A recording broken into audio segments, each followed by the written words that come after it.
Hello student, welcome back to my channel Neha commerce zone. आज हम इस वीडियो में क्लास 12th के लिए करने जा रहे हैं बैलेंस शीट का हाफ पोर्शन। जो प्रीवियस वीडियो में हमने केवल लायबिलिटीज़ पोर्शन को डिस्कस किया था, अब हम एसेट पोर्शन को भी डिस्कस करेंगे, right. And this video is for only for 12th class, for class 12th। Chapter is financial statement of a company. Financial statement of a company, right?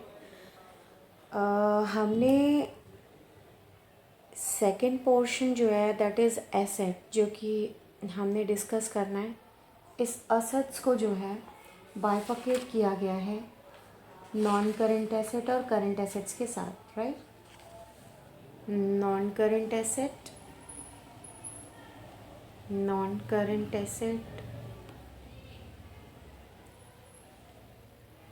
And current assets के साथ, right. Non current asset and current assets के साथ ये सारी चीज़ें कहाँ लिखी हुई हैं? पार्ट 1 में, जो हमने प्रीवियस वीडियो में भी किया था, पार्ट 1 में लिखी हुई हैं। शेड्यूल 3 में, कंपनीज एक्ट 2013, राइट। तो let's start it without wasting the time. मैं फॉरवर्ड करती हूँ आपके पास फॉर्मेट के अकॉर्डिंग देखिएगा। Now you can see assets option where non-current asset and current asset has been bifurcated, right? So first of all we should know what do you mean by assets. Assets क्या होते हैं, right? Assets जैसे liabilities हैं उनको divide किया गया, इसी तरीके assets को भी डिवाइड किया गया नॉन करेंट एसेट और करेंट एसेट के साथ। नॉन करेंट एसेट शेड्यूल 3 में कंपनीज एक्ट 2013 में डिफाइन किया गया है। नॉन करेंट एसेट वो एसेट होती हैं जो करेंट एसेट नहीं होती। नॉन करेंट एसेट को डिफाइन किया गया एक नेगेटिव मैनर में, which is very important to understand the meaning of current asset. तो करेंट एसेट्स क्या हैं? Current assets are those assets which है primarily for the purpose of trading, जो ट्रेडिंग के पर्पज़ के लिए है, या जिसको रियलाइज्ड यानी कि वो कन्वर्ट हो जाता है कैश में within a 12 month, right. जो भी उसकी रिपोर्टिंग डेट है that is balance sheet date. Balance sheet date से 12 महीने के अंदर अंदर यदि आपकी एसेट जो है वो एक्सपेक्टेड है कि रियलाइज हो जाएगी, तो वो भी करंट एसेट्स हो सकते हैं। और cash and cash equivalent also, but unless they are restricted from being exchange to use to settle a liability for at least 12 months, right. It is very important to know about that. So this is known as current asset, right.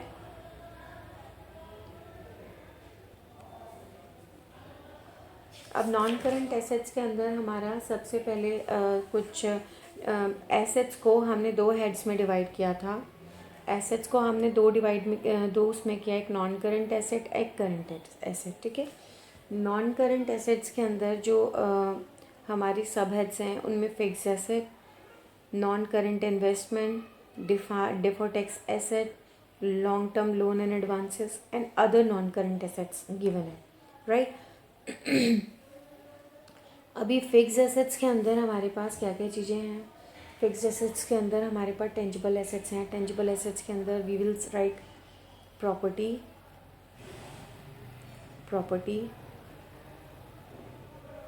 Plant, equipment, right. और intangible assets में intangible assets हैं हमारे। Property, plant and intangible assets क्या हैं, पहले वो एक बार समझ लीजिए। Property, plant, equipment and intangible assets are those assets which are held by a company not for the purpose of sale. Sale के पर्पज़ के लिए नहीं, but for the purpose to increase the earning of business. Business की earning को increase करने के लिए जिस एसेट को ला रहे हैं, ले रहे हैं, हेल्ड कर रहे हैं, वो इसके अंदर इंक्लूडेड होता है, बजाय इसके कि हम उसको सेल करें। हमारा पर्पज़ सेल करने का नहीं होता, हमारा पर्पज़ उससे अर्निंग करने का होता है। ये they are use for a long time, उनको लॉन्ग टाइम के लिए यूज़ किया जाता है, सो दैट कि company can easily earn profit. ताकि कंपनी आसानी से अपने प्रॉफिट को अर्न कर सके। इन एसेट्स को कैटेगराइज किया गया है property, plant, equipment, intangible assets, then capital work in progress and then intangible assets under development, right. तो प्रॉपर्टी, प्लांट एंड इक्विपमेंट के अंदर यदि मैं बात करूं तो इसमें land, building, machinery, furniture, computer, vehicles, office equipments, ये सब चीज़ें आती हैं। और इंटेंजिबल एसेट्स जिनकी अपनी कोई फिजिकल एग्जिस्टेंस नहीं होती है और जिनको आप देख नहीं सकते, टच नहीं कर सकते, उन्हें हम इंटेंजिबल एसेट्स कहते हैं। उनके एग्जांपल्स हैं goodwill, trademark, computer software, patent, copyright, इस तरह की चीज़ें। और कैपिटल WIP क्या होती है? कैपिटल WIP का मतलब होता है वो टेंजिबल एसेट जो कंस्ट्रक्शंस के अंदर है, अंडर कंस्ट्रक्शन है। जैसे कोई बिल्डिंग बन रही है, अब वो उसका कंस्ट्रक्शन चल रहा है, अभी पूरी बनी नहीं है, राइट।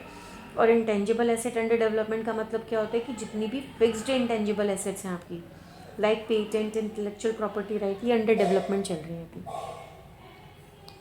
तो ये चीज़ें इसके अंदर हैं जो मैंने आपको अभी समझाया।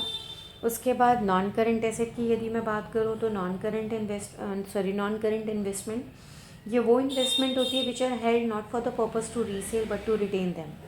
मतलब इसको भी हमें सेल नहीं करना फर्दर, हमने उसको रिटेन करके रखना अपने बिजनेस में। नॉन करेंट एसेट को फर्दर क्लासिफाइड किया जाता है trade investment and other investment में, राइट। ट्रेड इन्वेस्टमेंट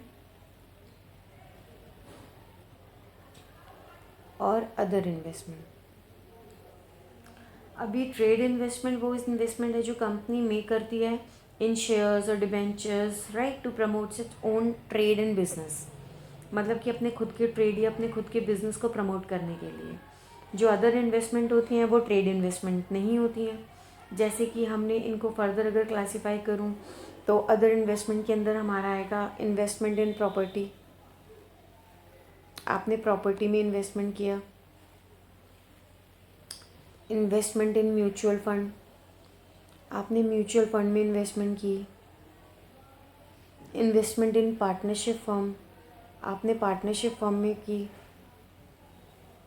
इन्वेस्टमेंट इन डिबेंचर्स और बॉन्ड्स, कुछ इस तरीके से जो है इसका बाइफिकेशन है, right. Now further deferred tax assets. Now what is deferred tax assets? Deferred tax assets क्या होते हैं? Actually, they are appear under the non-current liability in the equity and liabilities, right? Part of the balance sheet. And deferred tax asset appear under non-current asset in the asset part of the balance sheet. So ये जो दो term है ये एक दूसरे से inter related हैं, क्योंकि जो डेफर्ड टैक्स लाइबिलिटी होती है वो 1 साल के बाद may be converted into the deferred tax asset in the next year और वाइस वर्सा। तो बेसिकली अगर मैं बात करूँ डेफर्ड टैक्स एसेट्स की तो क्या है? डेफर्ड टैक्स एसेट्स को हम कहाँ पे शो करते हैं? नॉन करंट लाइबिलिटी में शो करते हैं, उसके अंडर शो करते हैं, किसमें? इक्विटीज़ एंड लाइबिलिटीज़ में। और डेफर्ड टैक्स एसेट कहाँ करते हैं? नॉन करंट एसेट में करते हैं, वो भी बैलेंस शीट की एसेट पार्ट में करते हैं। तो ये दोनों एक दूसरे से इंटर रिलेटेड हैं। एक बार डेफर्ड टैक्स लाइबिलिटी जो होती है वो नेक्स्ट डेफर्ड टैक्स एसेट में कन्वर्ट होती है, देन ऐसे ही वाइस वर्सा भी हो सकती है। Long term loan and advances की बात करूँ तो ये वो लोन एडवांसेस होते हैं जिनको आप they are expected to be received back in cash और काइंड, है ना। यानी कि 12 महीने के बाद ये आपको वापस मिल सकते हैं, मिल जाते हैं। इनको भी फर्दर क्लासीफाई किया जाता है like capital advances and other loan and advances. अगर कैपिटल एडवांसेस की बात करें, जैसे हमें प्रॉपर्टी लेनी है, प्लांट लेना है, इक्विपमेंट लेना है, इंटेंजिबल एसेट्स लेनी है, तो हम इसके लिए जो लोन लेते हैं एडवांस, उन्हें कैपिटल एडवांस कहते हैं, right. And these advances are not received back in cash but are received in form of an assets. Other loan, others loan में आप सप्लायर के लिए लॉन्ग टर्म लोन ले रहे हो, सप्लायर के लिए long term loan to employees, इस तरीके से। And other non current assets की बात करूँ तो इसके अंदर हमारे पास सिक्योरिटी डिपॉजिट्स आती हैं। Security deposits, long term trade receivables भी आते हैं। Long term trade receivables, others में लाइक जो और बची हैं, insurable claim, insurable claim, receivable,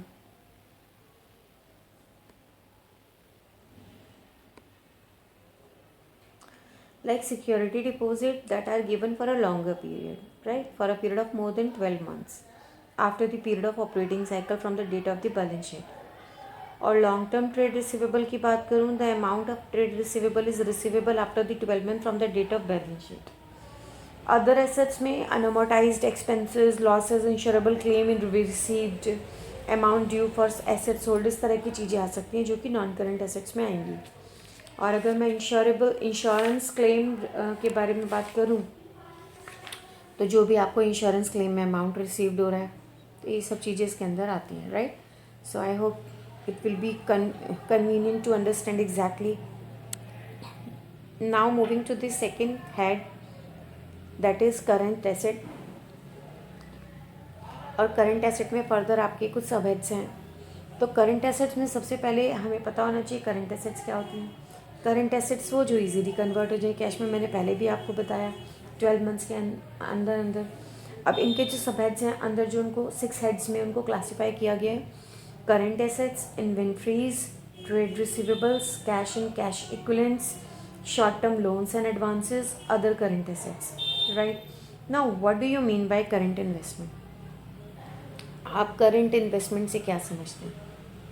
current investment वो इन्वेस्टमेंट होती है which are held to be converted into cash within a shorter period, you can say 12 months, and these are further classified into like, अगर आप equity में invest कर रहे हो, preference share में इन्वेस्ट कर रहे हो, डिबेंचर में, बॉन्ड्स में इन्वेस्ट कर रहे हो, म्यूचुअल फंड में इन्वेस्ट कर रहे हो, पार्टनरशिप फॉर्म में इन्वेस्ट कर रहे हो, but within a 12 months, तो ये करंट इन्वेस्टमेंट के अंदर आएगा. तो you are investing money where? Investment in equity instruments,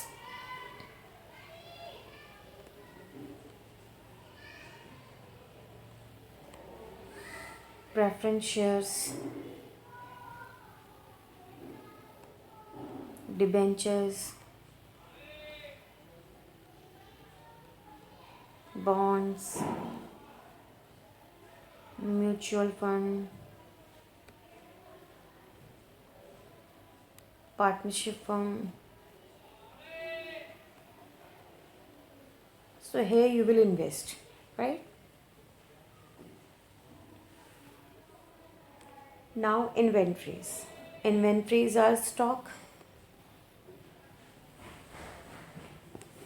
Stock held for the purpose of trade in the ordinary course of business, that is for manufacturing or trading of goods. Goods को trade करना, manufactured करना, they are classified or shown as current asset because इनका जो purpose होता है, इनका purpose होता है कि वो कैश में कन्वर्ट होंगे with in a shorter period. Raw material में WIP इंक्लूड होता है, स्टॉक एंड ट्रेड इंक्लूड होता है, स्टोर एंड स्पेयर पार्ट्स भी इंक्लूड होते हैं. नाउ ट्रेड रिसीवेबल, ये वो अमाउंट होता है जो कि आपने गुड्स या सर्विसेज आपने रेंडर्ड करी थी कंपनी ने, और उसके अगेंस्ट उनको जो अमाउंट रिसीव होता है, इनको भी क्लासीफाई किया जाता है करंट एसेट में, क्योंकि ये 12 मंथ के अंदर अंदर आपको रिसीवेबल होते हैं. ट्रेड रिसीवेबल के अंदर हमारे कौन कौन सी 2 चीज़ें शामिल होती हैं? ट्रेड रिसीवेबल में हमें डेटर्स और डेटर्स के साथ साथ बिल रिसीवेबल, ये दोनों चीज़ें जो हैं इंक्लूडेड होती हैं. प्रोविज़न फॉर डाउटफुल डेट जो होता है, वो एक्सपेक्टेड लॉस जो होता है, ये प्रोविज़न इसलिए बनाया जाता है अगर हम बनाते हैं डेटर्स पर, तो ताकि हम मीट कर सकें जो भी एक्सपेक्टेड लॉस वगैरह ये सब. उसके बाद आता है cash and cash equivalent. Cash and cash equivalent का मतलब क्या है? कैश एंड कैश इक्विवेलेंट मतलब शेड्यूल 3 में ये बात बताई गई है कि कैश और कैश इक्विवेलेंट को भी क्लासीफाई किया जाता है. इसके अंदर है बैलेंसेस विद कैश, मैं लिख देती हूँ आपको यहाँ पे, balances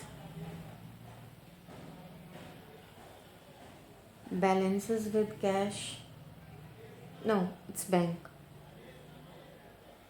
balances with bank, check, cash in hand,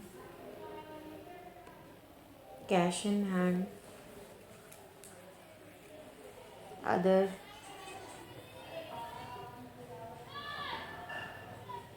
bank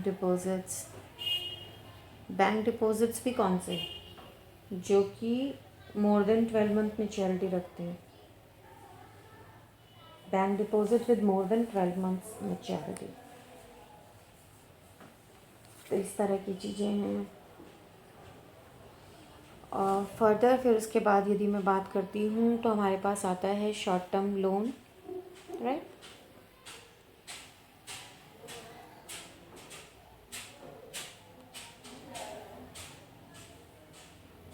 तो short term loan and advances की अगर मैं बात करती हूँ तो short term loan and advances वो होते हैं जो कि एक्सपेक्टेड होते हैं कि 12 महीने के अंदर अंदर रियलाइज हो जाएंगे।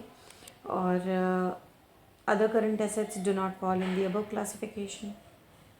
Examples expenses, prepaid expenses, accrued income, other current assets की बात बता रही हूँ। इसके अंदर हमारे पास आता है prepaid expenses and accrued income और dividend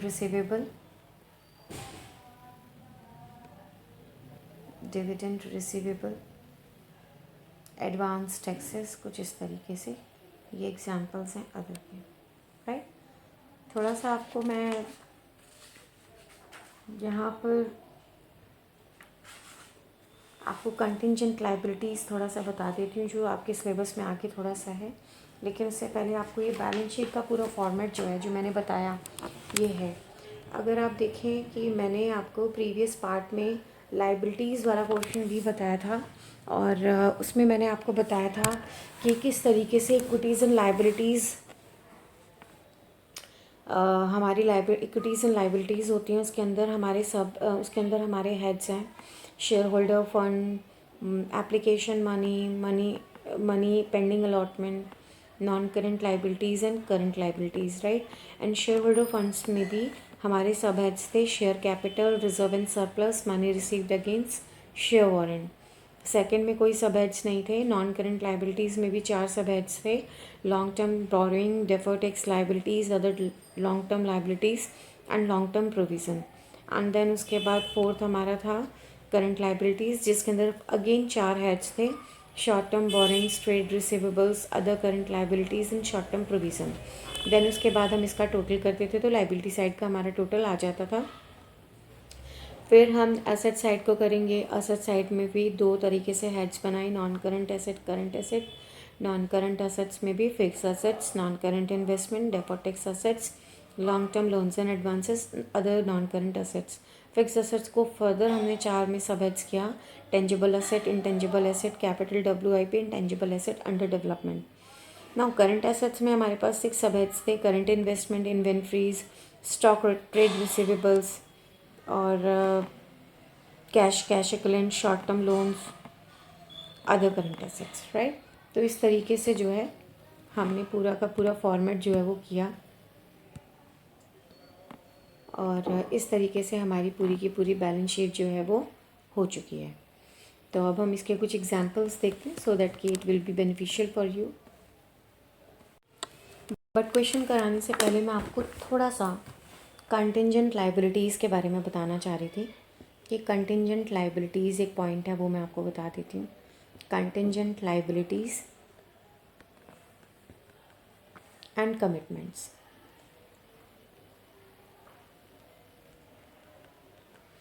contingent liabilities and commitments.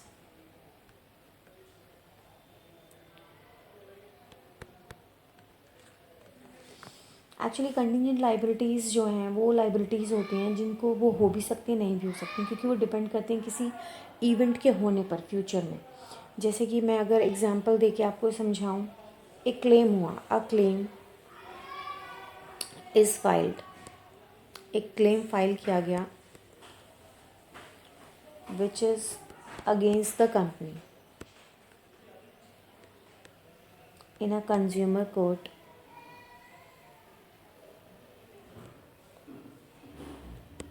by a customer,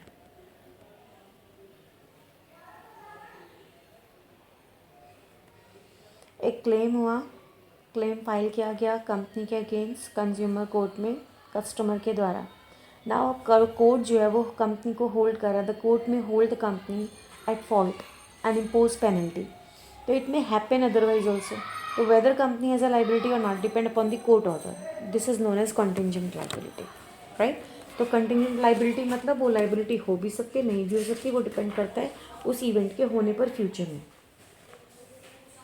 और कमिटमेंट मतलब फाइनेंशियल कमिटमेंट, जो कुछ एक्टिविटीज़ से होते हैं जो कंपनी एग्री करती है, right, to be undertaken by it in future, and they are classified like uncalled liability, shares पर अनकॉल्ड लाइबिलिटी है, या किसी तरीके से कोई नेचर स्पेसिफाई किया उसमें कुछ अदर कमिटमेंट्स हैं, या एस्टिमेट करना कॉन्ट्रैक्ट्स वगैरह को, estimates amount of contracts remaining to be executed in capital account.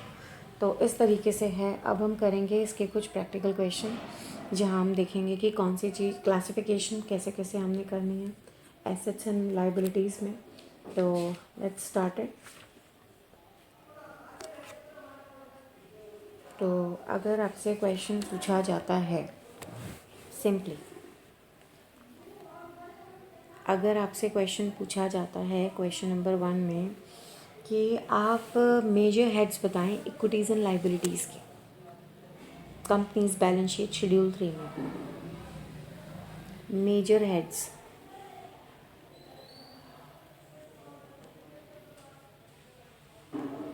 Major heads under equities and liabilities.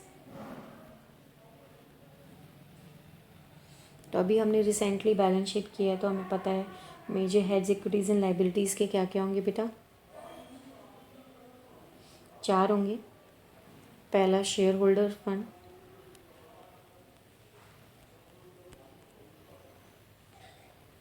Share holders fund. दूसरा share application money, pending allotment.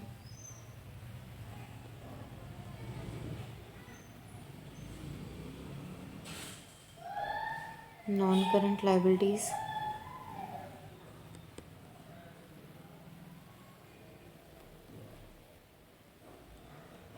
And current liabilities.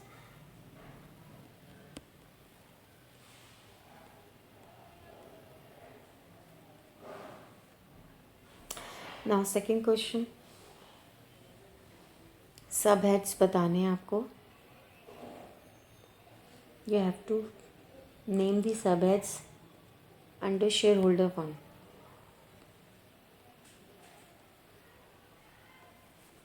सब heads बताने हैं share holder fund में।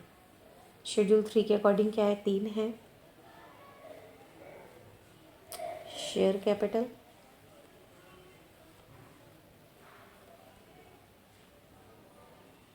And reserve and surplus,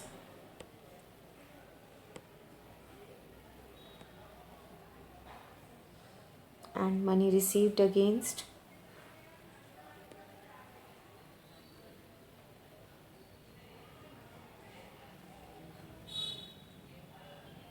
share warrant।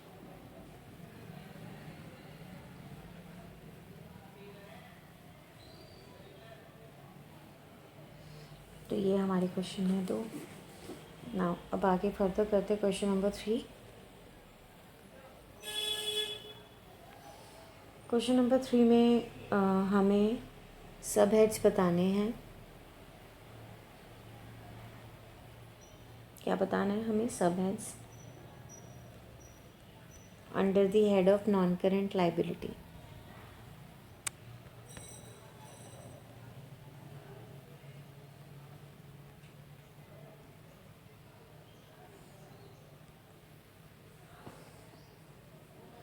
Non current liability in equities and liabilities. तो schedule 3 के according non current liabilities में क्या क्या सब हेड्स हैं।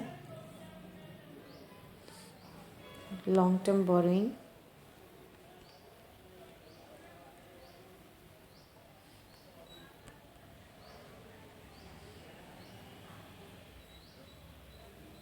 Deferred tax liability. सब आपको रिवाइज हो रहा होगा, जो आपने अब तक बैलेंस शीट में किया, जो फॉर्मेट समझा, किस तरीके से क्वेश्चन आते हैं, अब आपको इजीली समझ में आ रहा होगा। और बेहतर तरीके से। Other long term liabilities,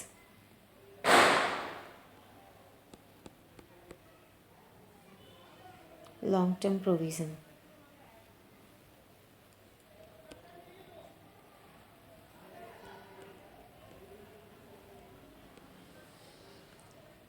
Right? Now, next question is, you have to find out the subheads under the head current liability.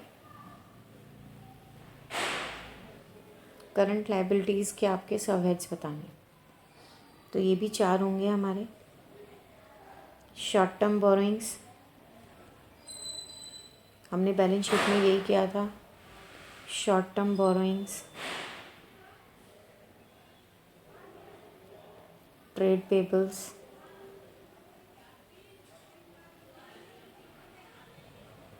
Other current liabilities,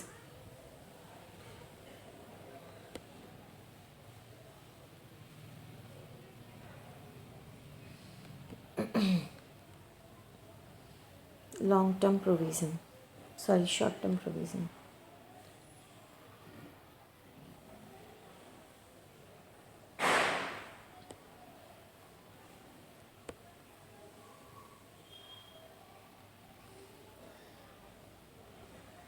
right, इस तरीके से। अब रिजर्व एंड सरप्लस के अंदर कोई भी 5 आइटम्स हमें बताने नेक्स्ट क्वेश्चन में। Any 5 items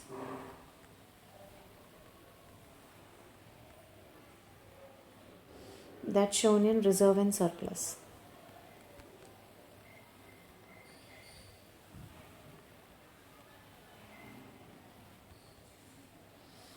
So it could be capital reserve,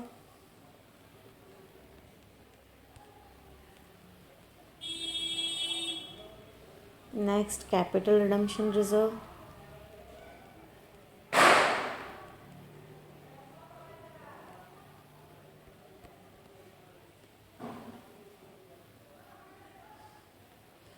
next securities premium,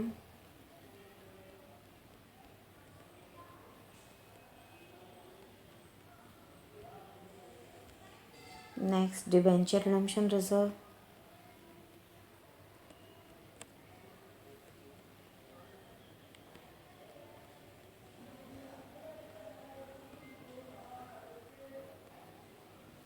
next revaluation reserve.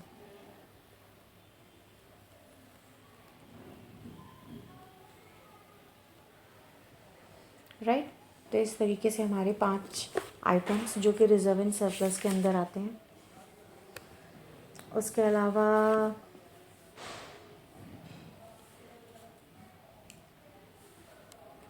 Next question है हमारा, एनी 4 आइटम्स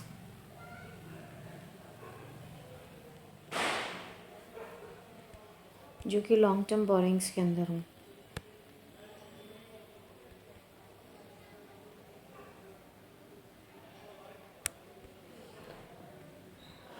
डिबेंचर या बॉन्ड्स हो सकते हैं, डिबेंचर्स और bonds. Term loan from bank हो सकता है, term loan from bank. Public deposits हो सकते हैं, पब्लिक डिपॉजिट्स। और long term loan and advances हो सकते हैं, long term loan and advances. तो ये सारी चीज़ें जो हैं ये हो सकती हैं। राइट, अभी हमें इस तरह के क्वेश्चंस तो हमने कर लिए। बेसिकली अब हमें देखना है आइटम्स जो कि हेड्स और सब हेड्स में जाते हैं। राइट, तो लेट्स स्टार्ट इट। मैं कुछ आइटम्स लिख रही हूँ, उन आइटम्स की हमें हेडिंग और सब हेडिंग्स बतानी है। Right,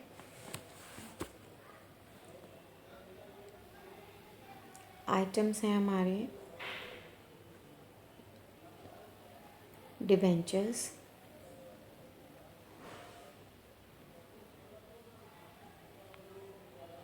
public deposits,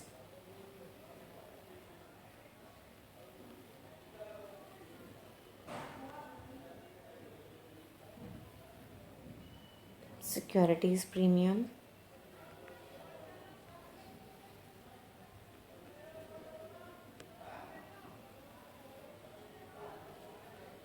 capital reserve,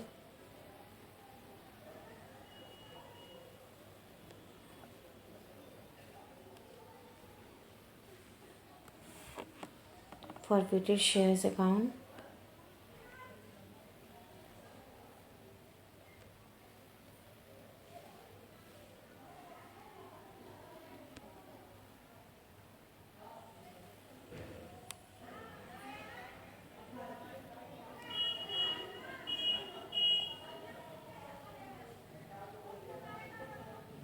interest accrued,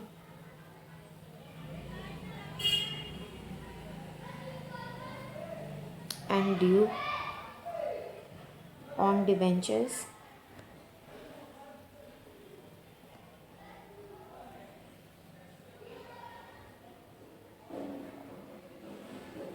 current maturities of long-term debts,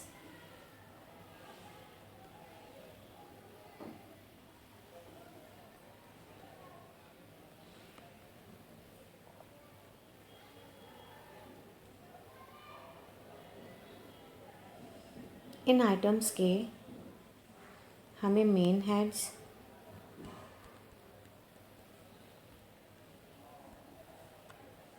और सब हेड्स बताने।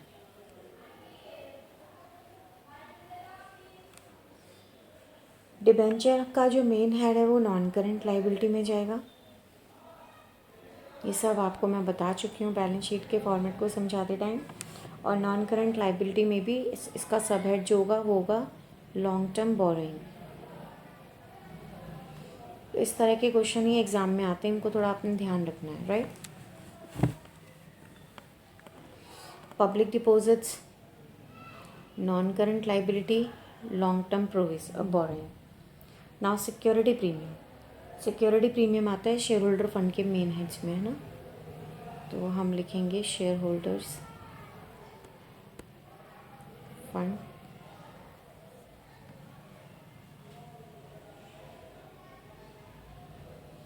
उसमें भी reserve and surplus.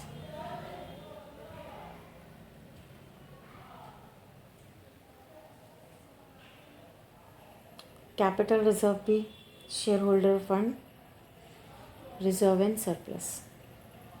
Now forfeited shares.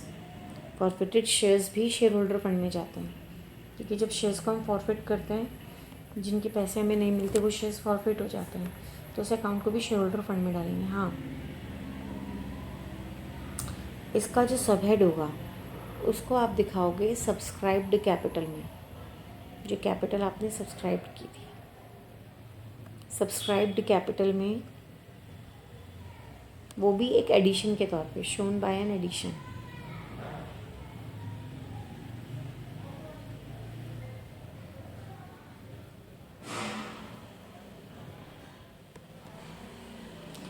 Now interest accrued and due on debenture, this is purely current liability,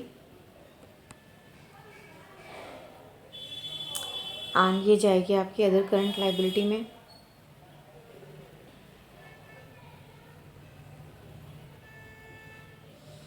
और current maturities of long term debts, ये भी current liability में जाएगी, बट ये जाएगी शॉर्ट टर्म बोरिंग्स। इसी तरह के क्वेश्चंस आते हैं आपके एग्ज़ाम्स में भी, उनके हेड्स और सब हेड्स पूछे जाते हैं, इसीलिए इस तरह के क्वेश्चंस की प्रैक्टिस बहुत सारी करनी है आपने, राइट। अभी हमारे 3 आइटम्स और हैं, वो भी मैं आपको बता देती हूँ। Advance received from customers,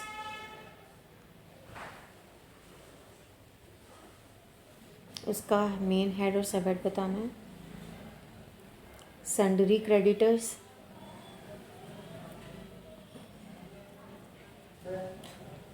sundry creditors,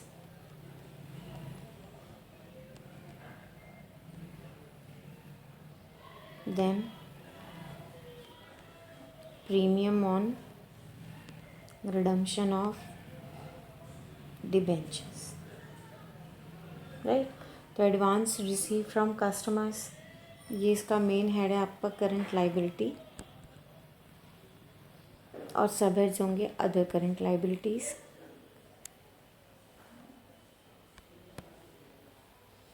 sundry creditors भी आपके आएंगे करंट लाइबिलिटीज़ में, विच इज़ ट्रेड पेबल।